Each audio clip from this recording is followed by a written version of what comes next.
English apple pie. What should we pair with it? Some English sparkling wine, some Austrian, or maybe a Ratafia? A Ratafia Champenois, the important bit is the Champenois because it comes from Champagne. But Bubbly is also a good idea. We've got two different types here. We've got the Rosé from England, so English sparkling wine with the Bolney wine estate. We've also got the Szigeti here, so Austrian fizz, and we've got the more sweeter style. So we've got the Muscat here, extra dry, which is telling us we're going to have a touch more sweetness to the wine. So we want to see how this goes with homemade apple pie. So quite a sweet dish there. So how does the Rosé compare with that? With pairing, how does the Muscat compare? And also the Ratafia. We'll tell you a bit more about Ratafia in a few moments. But let's give it a go with the wines initially. I suggest that we open this wonderful 2018 vintage here, Brut from Bolney Estate. They're down in Sussex. They've got a lovely vineyard, quite a large vineyard. You can go there, got a little shop you can buy from. They've also got a nice restaurant and you've got wonderful views over the vines. It's an incredible setting. I do suggest that you go there. It's open to the public as well. But I'm going to give this a go. So tell us a bit more about this one, Oliver. Well, this bottle, their Rosé, won the trophy in the light and fruity category. Trophy winner. So that for the At the Glass of Bubbly Award, we give out medals. So we have bronze, silver and gold. The best in each category. And each of the categories are kind of, they have a title that consumers understand. So light and fruity. Summer days of spice. Oaky toasty. There's so many. And this one was voted the best in that category. So, and they take home a trophy for that. And I also believe they've got another trophy. Yes, they did. They won the Sustainability Trophy in partnership with Slow Food. So in Slow Food UK, there, Shane, who runs the Slow Food UK, we have a partnership with them. And what we do is we recognise sparkling wineries around the world that's making a fantastic contribution to sustainability, giving back to nature what nature gives to them. And last year, Bolney Wine Estate won that trophy, and they have that trophy at their winery down in Sussex. So, very good achievement. 2 trophies indeed for English fizz. Boom, there we go. And let's give this Rosé a go. It's well chilled, lovely temperature there for the wine.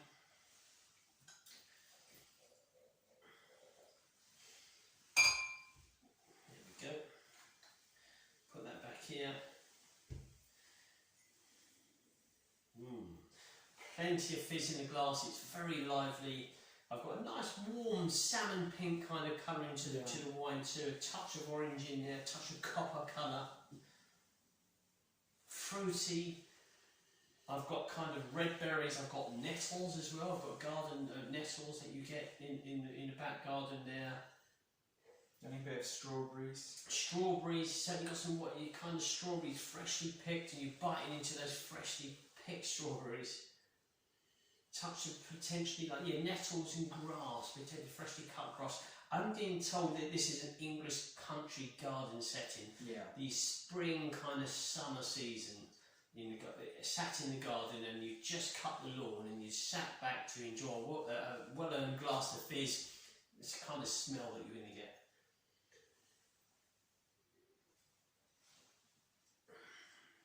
Fresh, fruity, young feel to the wine. Red berry driven, plenty of red berry fruit, smooth and rounded mid-length, nice sweetness as well in there, kind of grabs you, it's very moorish in flavour. Good levels of acidity, not too overbearing, medium plus, and a nice smooth length. It's also touching on the sort of nettles or like the leaves of a raspberry plant. Raspberry leaf. I don't think it's so much like the tomato. You've got a touch of tomato in there for me.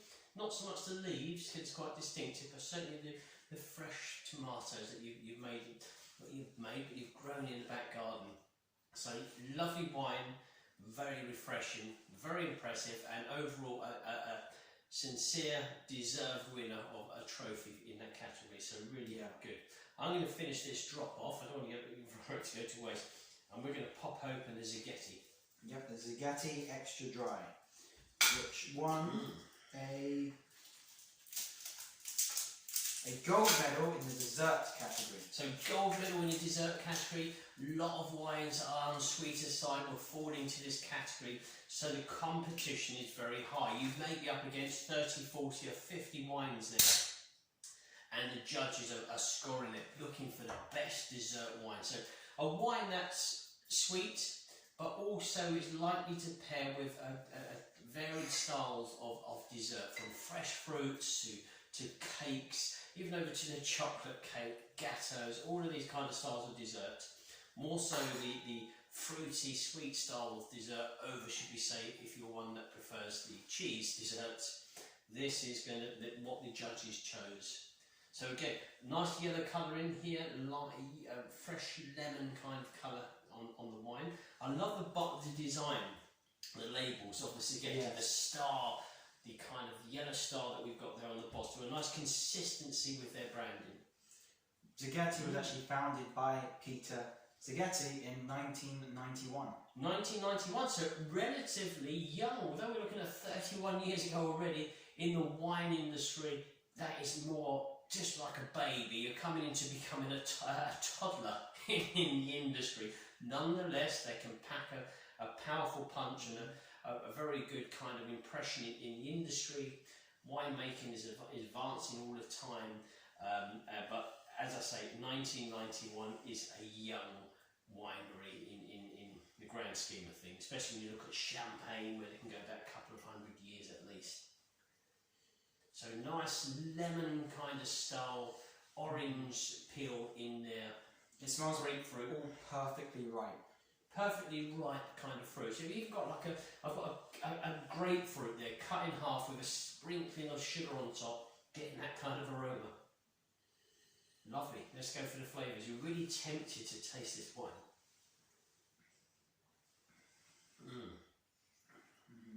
Sweeter than the Bolney, certainly sweeter than the Bolney. Lighter style.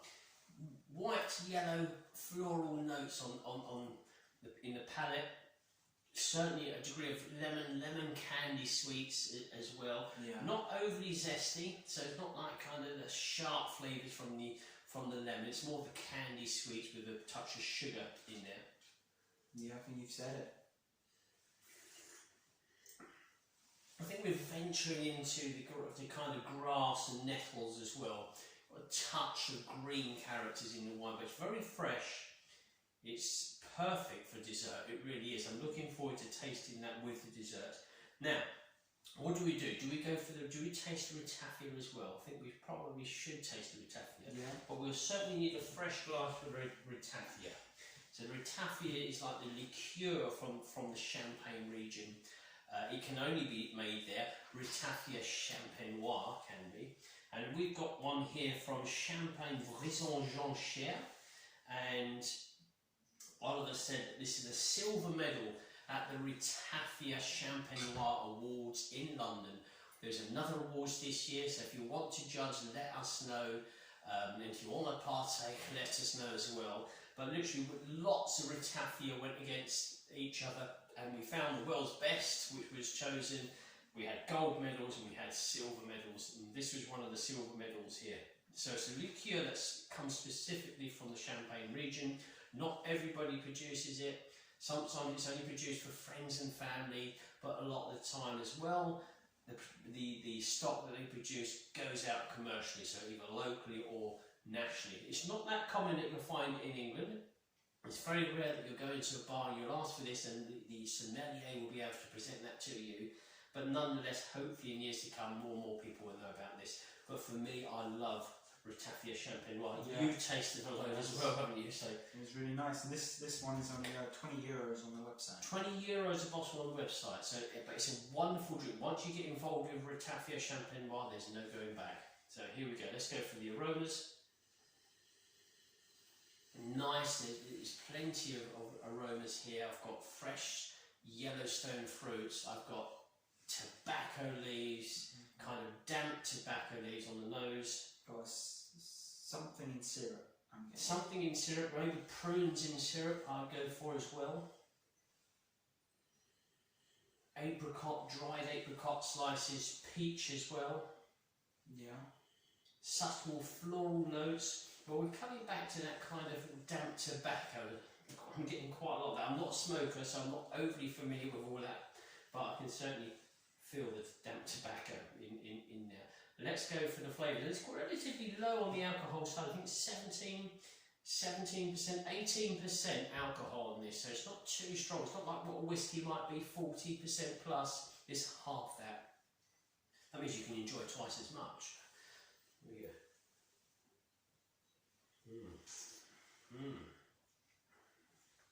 Wowza, really good. I'm getting caramel, I'm getting biscuit, I'm getting toast with honey on top. What else are you getting? This is really difficult. That shortbread biscuit. Shortbread biscuit, definitely. Syrup. Peach slices in syrup coming through. The tobacco's edging its way through. Freshly cut oak. This is really the depth of flavours that you get from Ratafia Champenois is quite incredible.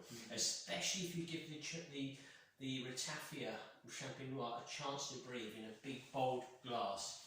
So when you start the aromas, they change. Over 5 to 10 minutes they change dramatically.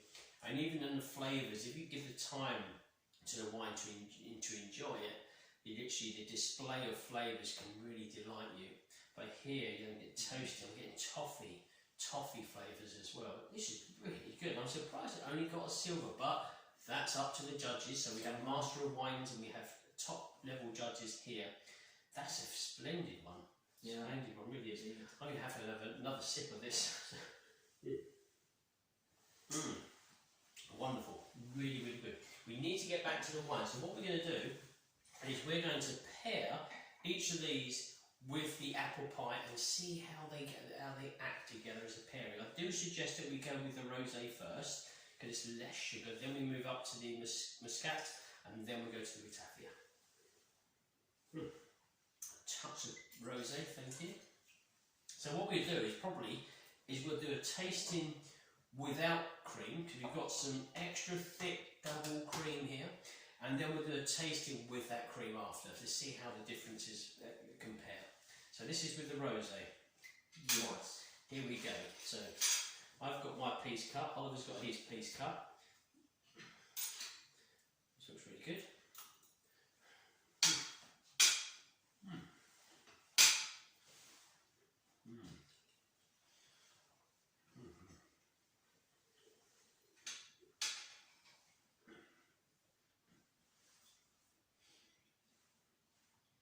Nice pairing. The English sparkling wine, that's very bold in its own character. It's still having a little bit of a challenge with the dessert. The dessert is very sweet. We've got lovely hints of cinnamon in there. Then we have a sprinkle of cinnamon on top. Yeah. The apple and the cinnamon are the proud character. It's the proud character here. The wine's trying its best to push through with a touch of raspberry and a touch of strawberry. It's not quite hitting it. That sweetness level is staying in the palate. Even now, it's apple and it's cinnamon most of the way through. Yeah, I think I have to agree with that. When the sparkling wine comes in, for me it came in strong just for a second, and then it lingered with a little bit of the red berry fruits and sparkling wine flavours, then got straight back into the apple pie. So it is good. It's a nice combo. If your preference is the apple pie is winning here against the Bolney. So a good attempt there. There we go. Now we'll try the muscat. So we have to make sure that we don't pour too much each time. There we go, a little bit like this. Because we haven't brought a spittoon with us. So let's go for the Szigeti here. So this muscat from the Szigeti is going to be a lot sweeter. I'm expecting it to make the apple pie even sweeter. I'm expecting it to kind of balance between apple pie and the sparkling wine.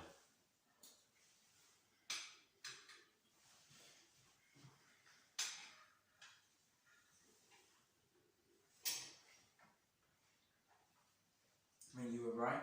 This was balanced. It balanced very well. Also adding in quite a few extra ripe fruits. It certainly does. I agree with you. What this does is it cleanses the palate. It still gives you the apple intensity there, and a touch of the cinnamon, but you're getting lemon, you're getting lime, you're getting peach and apricot. You get some fruit. It's a fruit explosion. Yeah. But the palate is cleansed, so this is a better wine. So maybe the acidity levels are equal, but it's the sweetness in the wine that they're neutralising each other, thus allowing the fruit flavours to identify in the palate. This is far better for me. The combination. The combination is. Let's go for the Ratafia Champenois. Let's see how the Ratafia pairs here. Because with the Ratafia, though it's a liqueur, a lot of the time they're trying to pair this with certain types of food. They're trying to push this as a food pairing suggestion. So from a basic aperitif all the way through your different levels of courses that you have, this goes with many different types of food, which we're trying to prove here today as well. Was it also supposed to go with cigars? We did actually, yes. I remember having a really good kind of tasting of a Ratafia, didn't we? I think you enjoyed us for that. Yes. We had a few people here, and we've done it with cigars. So again, it's another combination. It's the Ratafia Champenois with cigars. So let's give it a go with the apple pie. Really good on the nose, that is. Let me try and push that here.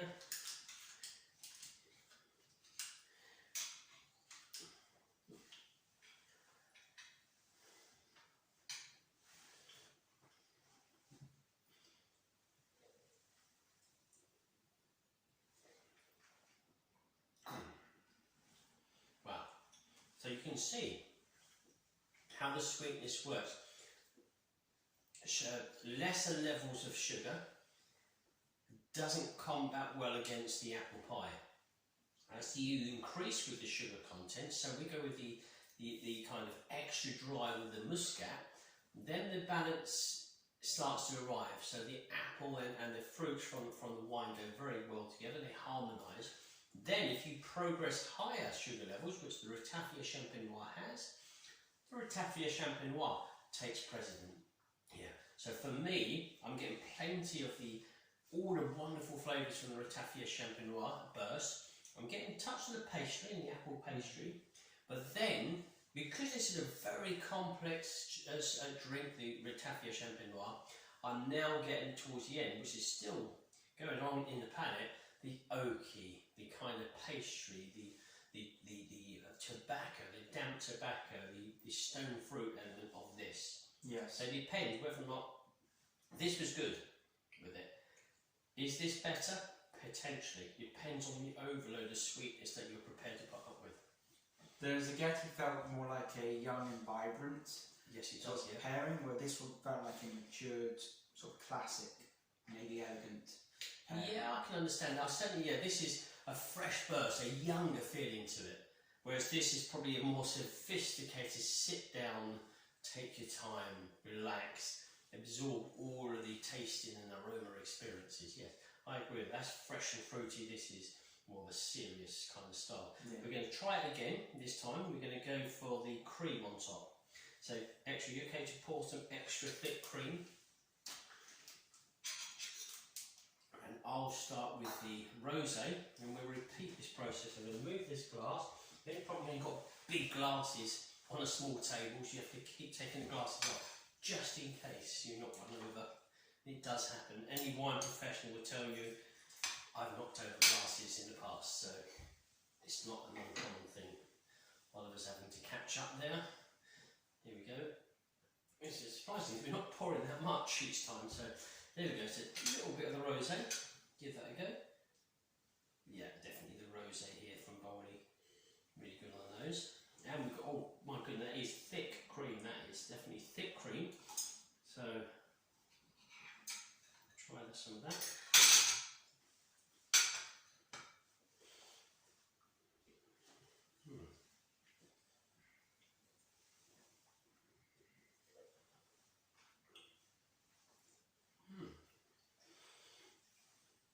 The Bolney comes in, the cream is all gone. So literally, as soon as the Bolney comes into the palate, it takes away the cream. And you're left with a silky kind of apple, raspberry leaf flavour. So quite a delight actually. Palate cleansing works better here. First time round it kind of didn't quite hit it for me. This time, mixed with the cream, the Bolney, the Rosé Bolney, works better as palate cleansing. I felt that was a fantastic combination. I do not disagree with you. I think the I Bolney thought you works. were going to say disagrees with me. Well, I do have something. But the Bolney works perfectly with the cream added. But instead of disappearing the cream, I felt that the Bolney sort of combined with the cream and went with it till the end. How much cream did you have on your spoon? I don't know. But again, this is what we always say is personal to you. Wine is personal to you. Even the food pairings are personal to you. It's how you prefer things, really. But I must say, ultimately, as crazy as that sounds, that's one of the best pairings. That really works well. The cream, apple pie and the Bolney, spot on. Yes. Now, let's give it a go with the Szigeti. We're going to give the Szigeti a go. We're going to put a touch more in there like that. So the Szigeti with the apple pie and the cream, and to see how that performs. The first time round, that performed very, very well. We're literally pairing 3 different countries here. We're pairing England, we're pairing Austria, and we're pairing France.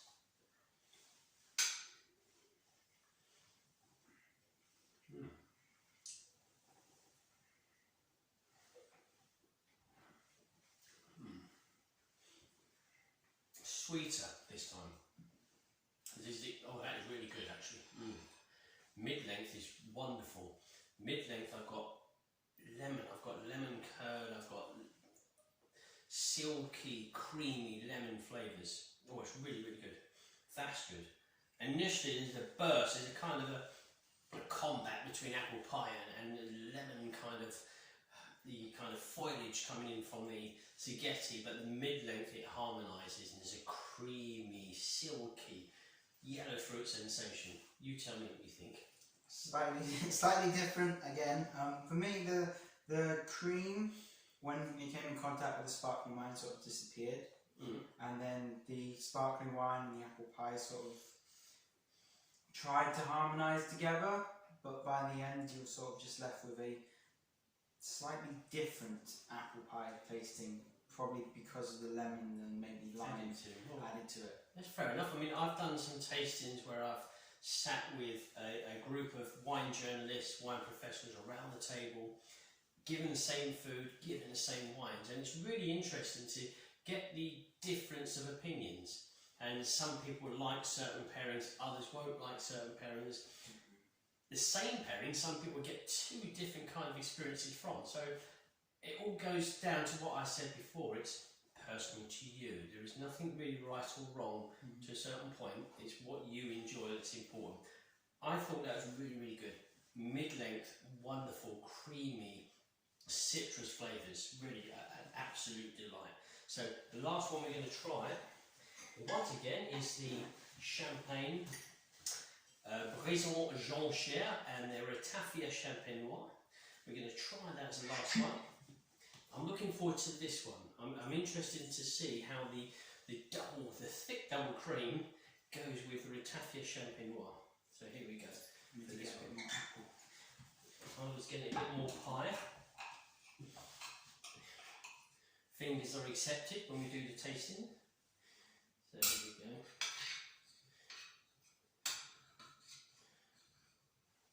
Try this.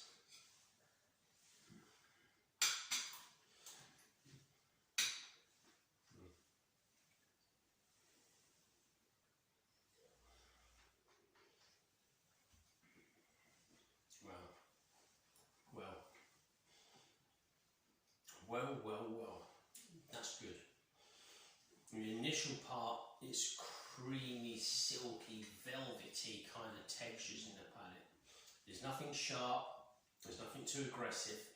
It's just a wonderful caramel, apple, kind of really creamy apple texture.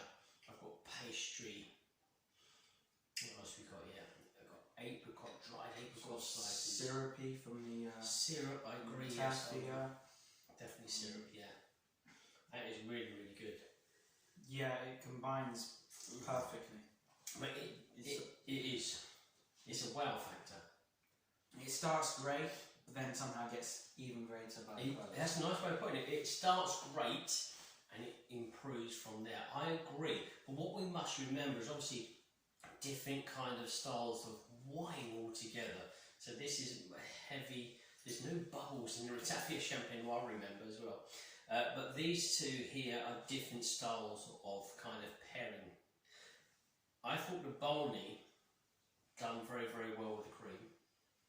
This handled itself, the Szigeti handled itself very well with either the cream or without the cream. Apple pie, I thought it was really, really good. This is the safe bet. If you like a touch of fizz, this is the better bit, and you're either going to like it or not. It's going to be a kind of a Marmite kind of situation here. But the Ratafia Champenois, if you're prepared to sit back, really overindulge with the sugar content, then the Ratafia Champenois takes that kind of position. So it's very difficult. So there's three splendid examples here, combinations. And it's very hard to pick out the best. I have a question. With the Not for me, have you? Yes, for me. With the Ratafia and cream and apple pie, did you really taste the cream at all? You're asking me now, I don't think we do that. Because for me, I didn't necessarily taste the cream, but with the cream added to the Ratafia and apple pie, the combination was even greater. But I would agree. I'd say that for the cream and apple pie, the Bolney is definitely the best. For the apple pie on its own, for me, my favourite was the Szigeti. Just tasting it again, no, the cream's kind of faded. I've got a creamy texture, but when it comes to the dairy product itself, I don't get that expression, no. It's gone. I've got the pastry, I've got the Ratafia. I don't have the cream. Yeah. But I've got a creamy texture, so it's a bit confusing there, but no, I don't have the dairy element, I must say. What about the best one from that? This is a tough pairing. I'm so pleased. You picked out the Bolney. I picked out the Szigeti because of the muscat, and I was thinking the muscat and the apple pie would go well. And then it was a kind of joint combination with putting in a Ratafia Champenois, the kind of something, what's it called? The wild card would be the kind of thing, a wild card, but nonetheless Ratafia Champenois does pair very well with foods. Which was the best? I don't, you know, I'm going to have to go the Bolney with the cream and apple pie. If we're going for the sparkling wine, then it is the Bolney with the cream and the apple pie. Yeah, okay, so we agree, but the Ratafia with the cream, the apple pie was a really elegant and fine pairing. It was, but the only thing is, because not many people know Ratafia Champenois, if you're with some friends or family, you're going to have to do a lot of education, because they're going to say, what is this? This is really good. So you're going to have to step up to the mark and explain the situation. Whereas if you've got a bottle of Bubbly, then it's a case of, oh, well, I'm just lucky that I chose the right one. But we have to remember that English sparkling wine really has progressed over the years. So the quality of the wine, the winemaking skills have really gone up. I mean, in such a short period of time, we're probably looking at the early 90s to a degree was when English wine came back into the scene, sparkling wines especially. And Austria, they've worked very hard over the last, generation. And as they say on the bottle here from Szigeti, I am from Austria. Well, there's nothing wrong with that. Austria, wonderful wine region, wonderful wines. Yes. But obviously the French with their champagne, the king of wines as it's known, with the Ratafia Champenois, also makes a good impression. But I mean, if I had to take a glass and take some apple pie, I would take some apple pie with cream and the Bolney, I believe. Likewise, I did the same. So England wins, unfortunately, against Austria and France, but really, I think they could all stand up at the number one, to be honest with you, all take a gold medal. Yeah. I think they're really, really good. So thank you for watching this one, apple pie and fizz or Ratafia. So until next time. Enjoy the fizz.